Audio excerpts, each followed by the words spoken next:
Hello and welcome to my channel, and let's start today's video. First I will read it, then I will explain these highlighted words. So there are two disturbing observations. Over the last few months our revenue has dwindled considerably and our attrition rate has gone up at an alarming rate. The decline in revenue has been really worrisome and has already rung the alarm bells at the highest level, and if it is not arrested anytime soon, then I am afraid we may end up making a loss in the next quarter. To stave off this impending crisis, we will all have to pull our socks up immediately and work like a dog in the coming month. So now let's take a look at these highlighted words. Disturbing का मतलब है परेशान करने वाले, ठीक है, जिससे आपको परेशानी हो. So there are two disturbing observations. तो दो डिस्टर्बिंग ऑब्जर्वेशंस है, यानी कि परेशान करने वाले ऑब्जर्वेशंस हैं. वो क्या हैं? Over the last few months, यानी कि पिछले कुछ महीनों के दौरान our revenue has dwindled considerably. Dwindle का मतलब होता है धीरे धीरे कम होना. तो यहाँ क्या हुआ है कि पिछले कुछ महीनों के दौरान हमारा जो रेवेन्यू है, यानी कि हमारी जो इनकम है, हम यहाँ किसी बिजनेस की बात कर रहे हैं, हैज ड्विंडल, यानी कि हमारी जो इनकम है वो काफी कम हुई है. एंड आर एट्रिशन रेट होता है जो कंपनीज हैं, ऑर्गेनाइजेशंस में, एट्रिशन रेट को हम कैसे डिस्क्राइब करेंगे? इसका मतलब है कि लोग उस कंपनी को छोड़ने का जो रेट है, लोगों का उस कंपनी को छोड़कर जाने का जो रेट है, वो उसकी हम बात कर रहे हैं. तो यहाँ क्या हुआ है कि आर एट्रिशन रेट, यानी कि हमारा जो लोगों का कंपनी को छोड़ने का रेट है वो has gone up at an alarming rate, यानी कि उसमें बहुत तेजी से, कहना चाहिए, वो बढ़ा है या उसमें वृद्धि हुई है. यानी कि लोगों के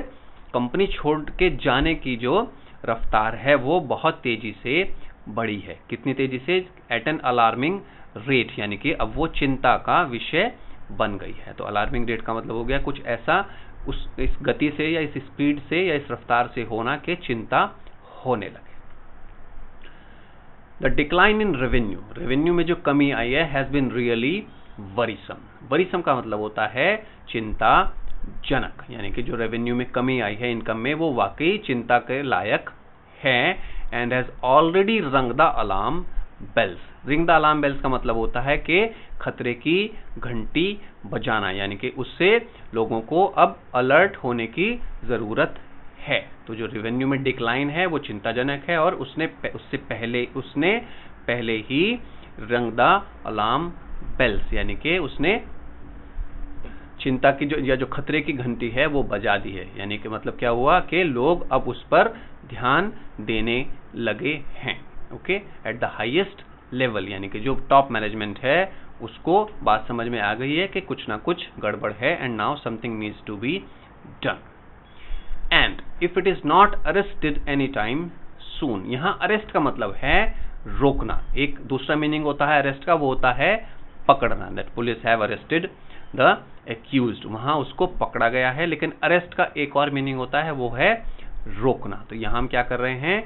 if it is not arrested any time सून, कि अगर इसे जल्दी ही नहीं रोका गया. किसको? जो रेवेन्यू में कमी आ रही है एंड जो एट्रिशन रेट बढ़ रहा है. तो इन दोनों को अगर रोका नहीं गया तो देन आई एम अफ्रेड हम यूज करते हैं जब हमको बोलना है कि ऐसा हो सकता है या मुझे इस बात का डर है.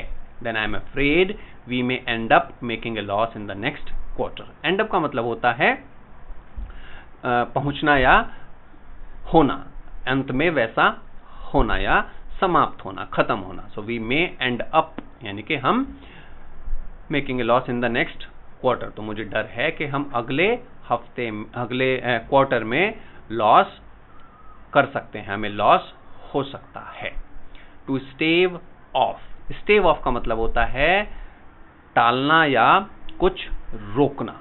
यहां हम किसकी बात कर रहे हैं? To stave off this impending crisis. Impending का मतलब है जो कि फ्यूचर में होने वाला है या आने वाले समय में कुछ होने वाला है. तो यहाँ क्या है? जो फ्यूचर में होने वाला क्राइसिस है, जो परेशानी है, जो मुश्किल है, उसको रोकने या उसको टालने के लिए। तो स्टेव ऑफ का मतलब हो गया रोकना या टालना, इम्पेंडिंग का मतलब है नियर फ्यूचर में कुछ होना।